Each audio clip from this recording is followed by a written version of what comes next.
Welcome. Alrighty, well, I'm Reverend Cindy Grimes, and I have been doing a series this past month here at Centers for Spiritual Living. Has certain values that we hold dear, and every month is a different value. So this month we've been talking about safety and what that means for us, for Centers for Spiritual Living. Let me turn on my pointer here.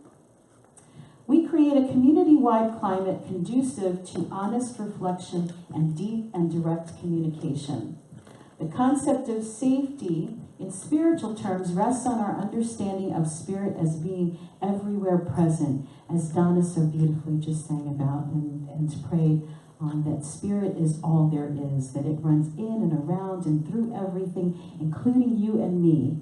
And when we have a real clear understanding of that, it reduces that feeling of stress that we sometimes have and promotes a sense of well-being and feeling like, I really do belong here. You know, there's a purpose for me in my life. So I've talked about it from a couple of different angles and have spent most of the month talking about the paradox of safety. And what I mean by that is that we all have an innate sense and a need to feel safe. I've been talking about Maslow's hierarchy of needs and how there are certain things that we all share in common as human beings. We all have at the bottom of that pyramid a need for food and clean air and water and shelter. All of those things we all have in common. The next layer up on Maslow's hierarchy is the idea of security and safety. So that you may be sleeping on someone else's couch and have a roof over your head, but that doesn't feel like security. That doesn't really feel like safety. It's not what feels more permanent for you. From there we go to love and belonging, and then we go to achievement, and we go to this idea of self-actualization, which Maslow thought was the top of his pyramid, until shortly before his death he realized, there is another state of human development that we're all here for, and that is the idea of self-transcendence. That is when we go beyond our own selves and our own egotistic kinds of needs. It's all about me, it's all about me. We realize at some point it is not all about us. It's about what we came to share, the gifts that we came with, and how can we best use that for the betterment of the world around us. Now we get stuck. The paradox happens because as you seek to get any of those things that are lower down on the pyramid, you make it your goal to have lots of money and feel very secure. The more you try for that feeling of security, the more you push it away. It's like you can't have enough money, you can't have enough weapons, you can't build high enough walls, you still feel unsafe if that is what you think is your end goal. However, if self-transcendence becomes your, I don't want to say goal, but your ultimate, your pinnacle, you start to live beyond yourself. It becomes more about what can I do for others, then all of those other things in the pyramid will happen for you. It's like it fills in the cracks in the foundation, if that makes sense. So that's the paradox of safety. What I'm going to focus on today is the last piece of it, and that is this idea here that we create a community-wide climate conducive to honest reflection and deep and direct communication. Is that something that you see is needed in this world today? No. Right? This idea of honest and deep and communication with other people, like seeing the light in others, helping them to see it in themselves.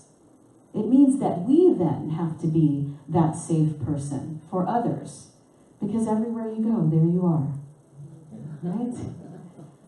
So I used to do a workshop. I facilitated a workshop in my old job before I became minister here at Oak Brook, and I worked for an agency whose purpose was, our whole mission was to create stronger families and stronger communities, protecting children. And so we had a series of workshops that we did that taught people how to be effective advocates. And it really does start with who you are and what you bring every time you come into a room.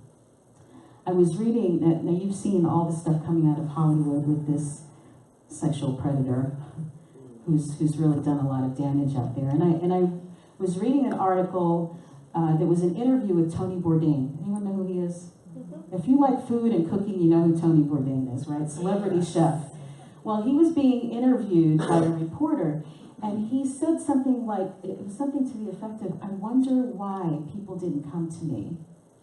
Apparently, he knew a lot of the women who had been involved in this situation and was feeling a sense of maybe regret or some hurt or something like that. Why didn't these women see him as a safe person?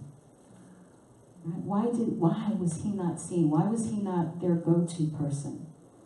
And it worked, you know, it kind of flowed along with what we're talking about here today. How do we become those safe people? Some of you are that already. I'm guessing most of you are, but maybe don't know what it is. What is that aura? What is that thing that you have when you walk into a room or when you're in a space that people know that you are a safe person to talk to? How many of you are that? I'm hearing, right? There are many of you who are that person. People pick you out of a crowd, right? To come and tell you their problems, their stories. There is something about you that exudes that sense of safety. And we want to enhance that. Right? So if you understand what it is that you're doing that makes you that safe person, or if you want to be that safe person for people in your community, for the children around you, for your family, that's what we're going to talk about today. How do we cultivate that sense of safety within ourselves so that people know that you can be a go-to person? I love to think of this for me was my safe place. This is what allowed me to really accelerate on my spiritual path and my journey. And which is why it's such an important thing to me to speak about this idea of safety. Because above all else, this place has to be a sanctuary. This place has to be a place where people feel safe to share who they are, to be themselves, so that they can go on to be their best selves. So there are things, when I used to do these workshops with Devereaux, the workshop that was specifically to this purpose was called the Wakanja. And Wakanja, there were 6 principles. There were 3 things that kept us from really connecting with the people around us. And then there were 3 ways to overcome those barriers that we put up around us. So I'm going to talk about, I've adapted this talk around at least 3 of those principles. So first of all, there are things that keep us separate from other people and separate from one another. And the great big one, I don't think is going to be any surprise. Judgment. Judgment. How many of you have ever been judged or felt judged by another person? Raise your hands. I'm thinking every hand should be up. Yes? We have all felt that?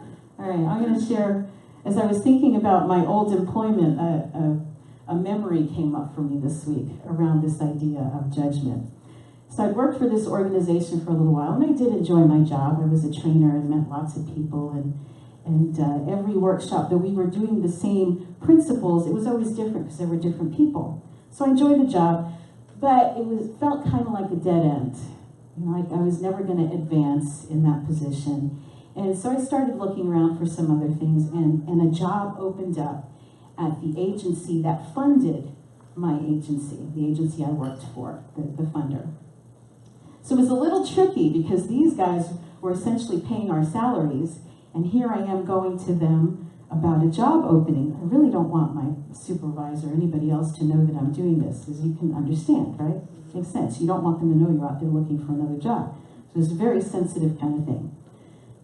So I call this woman, we meet, we hit it off, the person who's going to be my supervisor, and I just fell in love with each other. It was like, this is a done deal. She didn't straight up say, you've got the job, but everything else around it. You know, it's like, the only other thing we have to do is check your references. I was going to be like her sous chef. That was the word she used. I'm like her right-hand person. And it was a creative job. It was more money. There was room for advancement. I was very excited. So I give her my references, and I know she called at least a few of my friends, and then had a weekend or several days where she was going to a conference with the woman who was the executive director of the agency that I worked for. So they're gone for a few days, And now, meanwhile, she and I had been in pretty close communication regularly. Well, they go away on this trip and come back, and I'm not hearing anything, and I'm waiting for my start date. So I wait what I think is a respectable amount of time, and then I finally call and say, so are we still on? You know, what's up? My friends had said that they gave their recommendations, and it all looked good. It was a done deal. And she said, I'm sorry, we will not be offering you that position. And she didn't tell me what was said, what happened, but clearly, very clearly, someone had said something that was not in my favor. So this feeling of judgment, when you have been judged, what kinds of things come up for you? Anger. Anger was big. That was really big. Embarrassment. Shame. I mean, it just, the list went on and on and on, and none of it felt good. Now, I'm really a very calm person. What you see here is pretty much what you get. And there are people, we've talked about the anger, sadness balance. Some people do anger really well. Some people do sadness really well. I can do sadness all day. Anger I'm not as comfortable with. But I have to tell you, during that time, the fantasies that were going through my mind, you know, I can't hit a squirrel. I will swerve off the road to avoid hitting a squirrel. And I was imagining running this one over.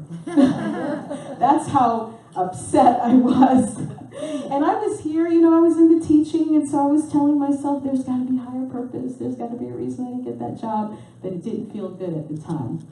So judgment, I felt very, very judged, and it is a very contracting, you know, there are emotions that expand you. They make you feel larger, like you're ready to go out into the world and just take over. There are other emotions that are very contracting and make you feel very small and like you want to hide under a rock somewhere. And that's where I was.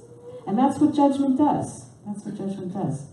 So now we've all been the victims, so to speak, of other people's judgment, yes? Yeah. So do you think there are like little pockets of people that's all they do is just judge people? Or could it be that perhaps we are the ones doing the judging as well? We're all doing it, right? We're all doing it. I made judgments of the executive director, not even knowing if she was the one who said anything. Really and truly, to this day, I don't know who said what, but I had a lot of judgments. And it is again an emotion, a way of being that is very contracting and certainly puts up walls between ourselves and others. Whether we feel that we are the ones being judged or we are doing the judging of someone else. So here it is, judgment. What does it mean?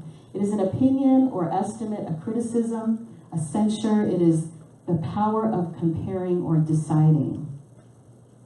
Judgment is often reactive and unconscious, right? It's not something you think about. It's something that just kind of happens. Feels like it just happens when you're in that space of judgment. It is reactive and unconscious. It implies a power differential that may come from fear, jealousy, insecurity, or ignorance. There definitely, in my situation, was a power differential. This person was my boss, right? I felt certainly beneath, and when this happened, even more so. So all of those things, those fears, the insecurity, the jealous, like all of that stuff, ugh, icky, nasty feelings. There is a sense of finality to it. And I didn't get the job. It was a done deal, you know, it was over. And a feeling of condemnation. So we've all experienced it, we've all done it. And there is that part of us that needs to be able to assess a situation.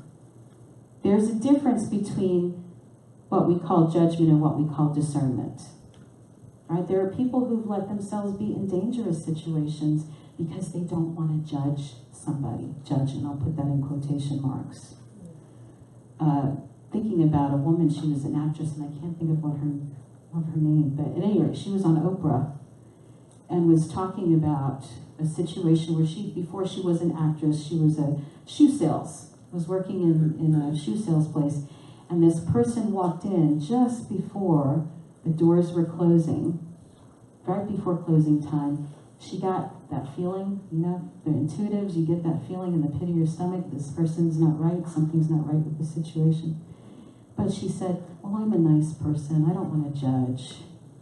So she didn't want to make a snap judgment about this person, allowed him to come into the store, and he ended up actually was not a good person, ended up raping her. Now something in her gut told her this wasn't right, or something wasn't right about him, but she didn't want to make a judgment and think something bad about somebody that wasn't going to be true. So there is a difference between judgment and discernment. So I say judgment in quotation marks because really there was something within her that was discerning, but she overrode it because of not wanting to judge. So here's the difference.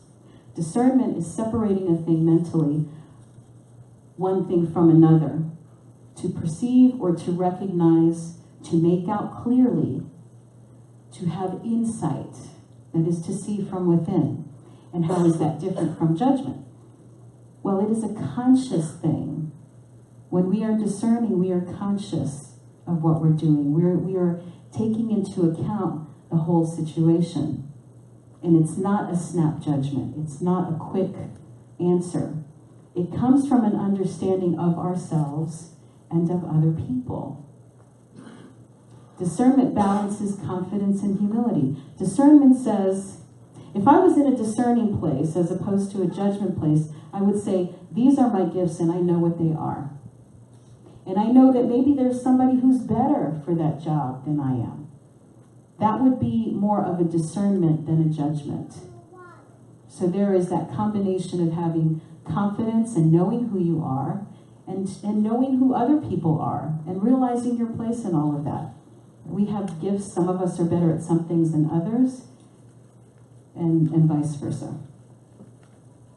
Finally, discernment empowers us to make good decisions for ourselves and for others. Now, the person who didn't hire me for that position perhaps was using that discernment. As it turned out, the fact that I didn't get that job was really a blessing. I didn't figure that out for about 6 months because the job ended up not being what it was supposed to be. I think it ended up being cut from their budget anyway, so I would have left where I was, which was very stable and a job that I enjoyed, to go someplace for something new that wasn't around 6 months later.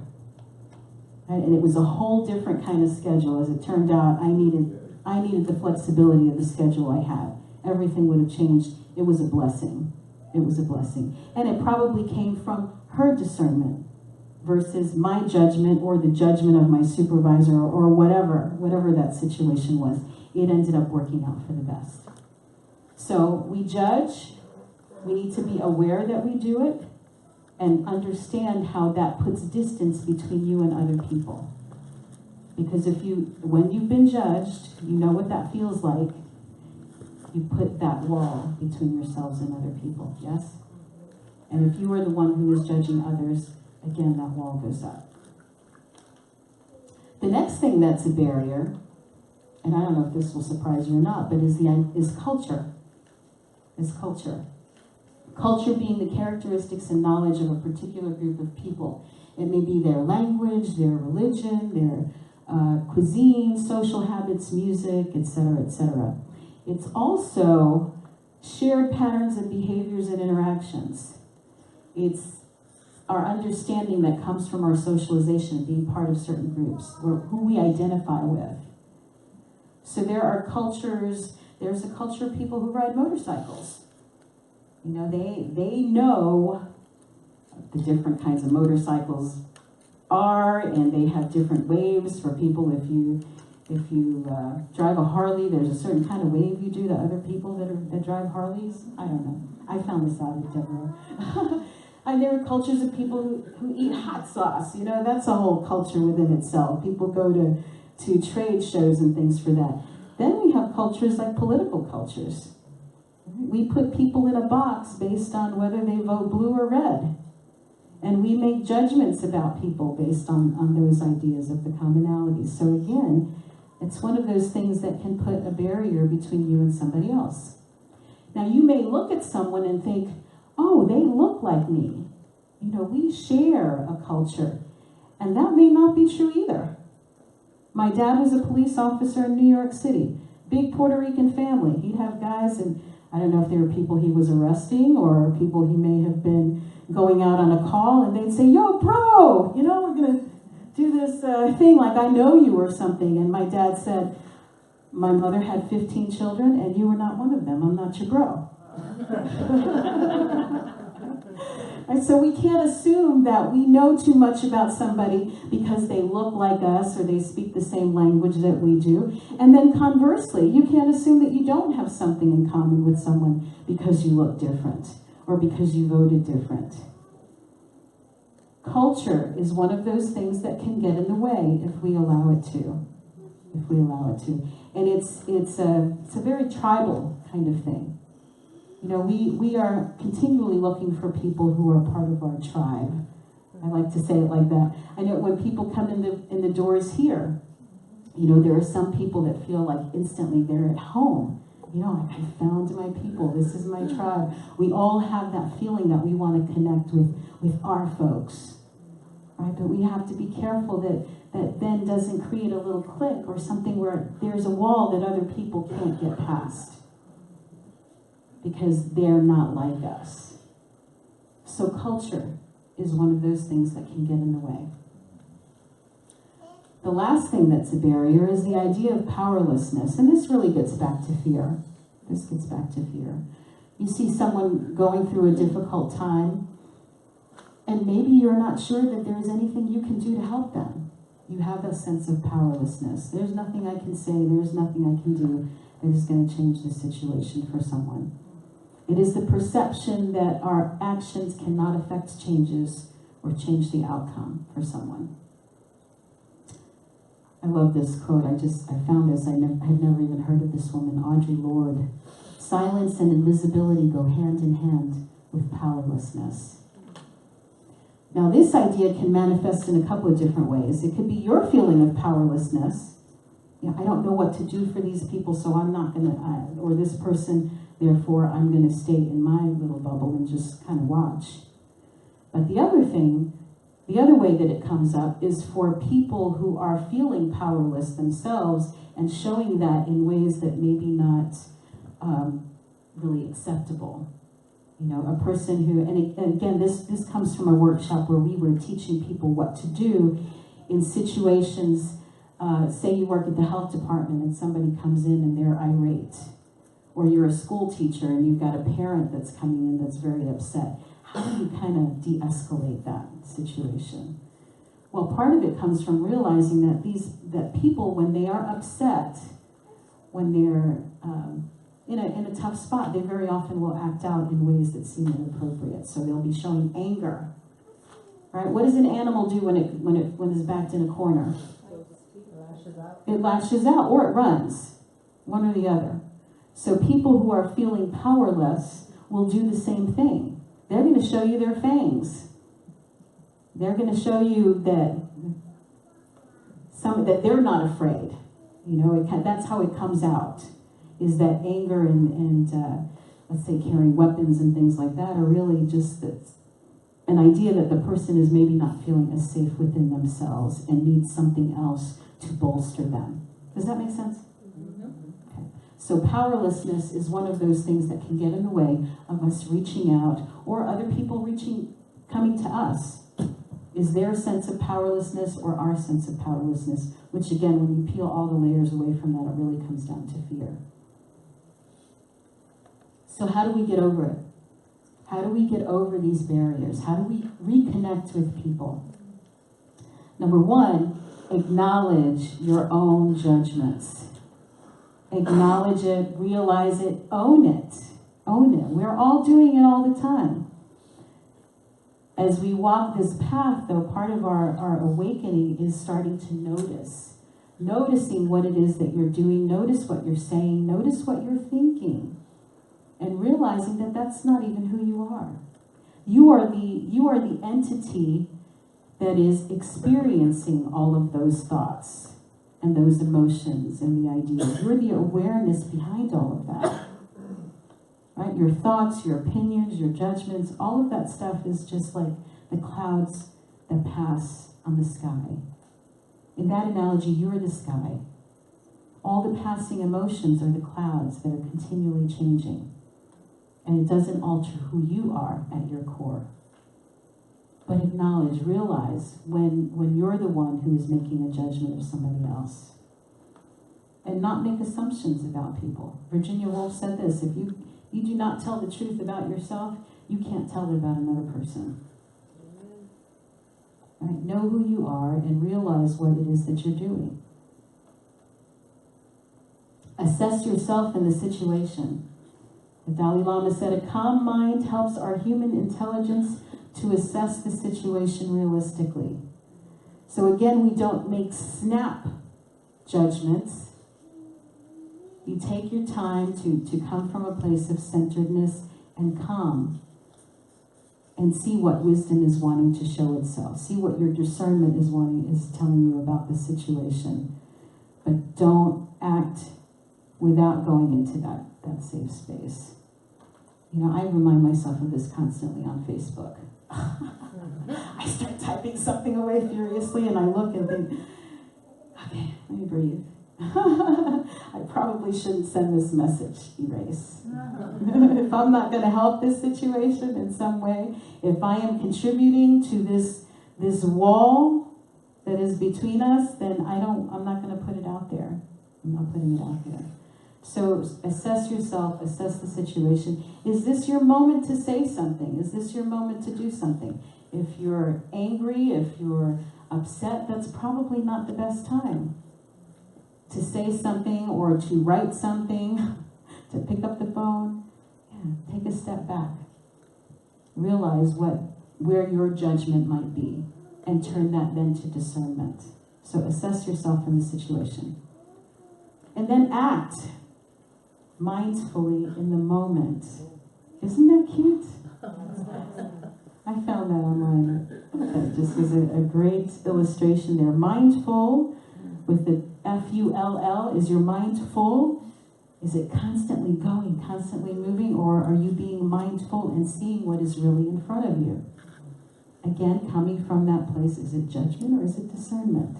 It takes that quiet. It takes that inner quiet to know that. And then to realize, too, that the thing about the moment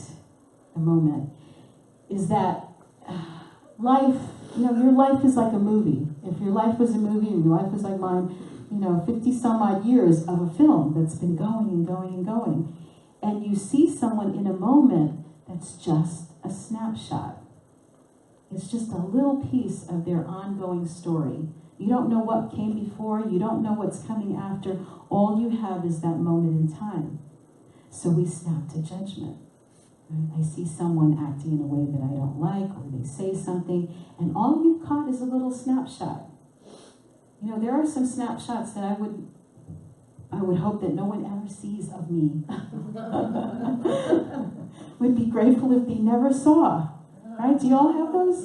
Those moments, yes. So recognize that when we're looking at other people, that all you're catching is a snapshot of who they are. But yet, all we have is that moment. All we have is that moment in time to act or to not act. Right? So come from that place of centeredness, and so that you can decide what is my appropriate action in this moment, because it can make all the difference for another person. So actions you can take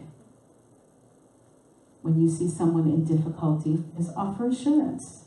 Just offer, and this is kind of across the board, whether you're in a grocery store and you see a parent struggling with a child, and your judgment might be, wow, they're being kind of rough, or I wouldn't do it that way, or who do they think they are? And step back. Offer that assurance. It's going to be okay. A nod, a wink, a smile. Show empathy. Show empathy to others. Try and put yourself in their situation and understand what they may be going through and what they may be feeling. Offer them the empathy that maybe you felt like you didn't get from someone else. Right? How would empathy have changed this? If you pull up a situation where you felt like you were being judged, everybody have one? Bring it to mind. Would empathy have changed that situation for you? Right? So what we do with empathy is that we restore people's sense of personal power. That's what happens. We let them know that they're not alone. You can distract or redirect someone in a moment. This works great with kids. And husbands, even. Or anyone else who's getting really worked up in that moment. I'm thinking this week I had a call from somebody, again, in a bad way, really bad situation. And she told her story. And it was very, very sad. It was very moving. And then she wanted to go into it again and go into it a little bit deeper. And it was like, okay, I've got the idea now. Now we're just spiraling. Now we're going further down into a place that's not helpful. So we redirect.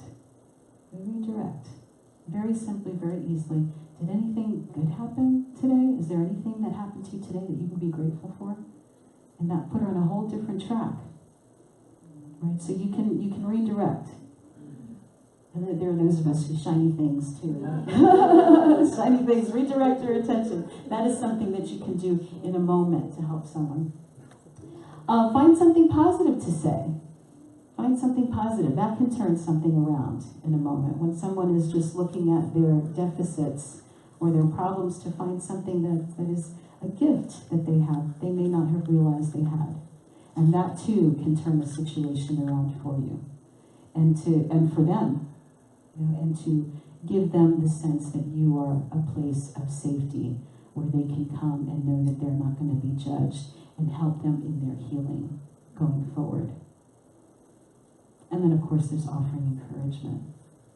These are just things that we can do to lighten someone else's load and to feel that sense of oneness, to encourage that sense of oneness, and maybe give them that opening where they can see a greater possibility than what they may have seen otherwise. Okay? Is this helpful? Yes. Is this stuff helpful for you?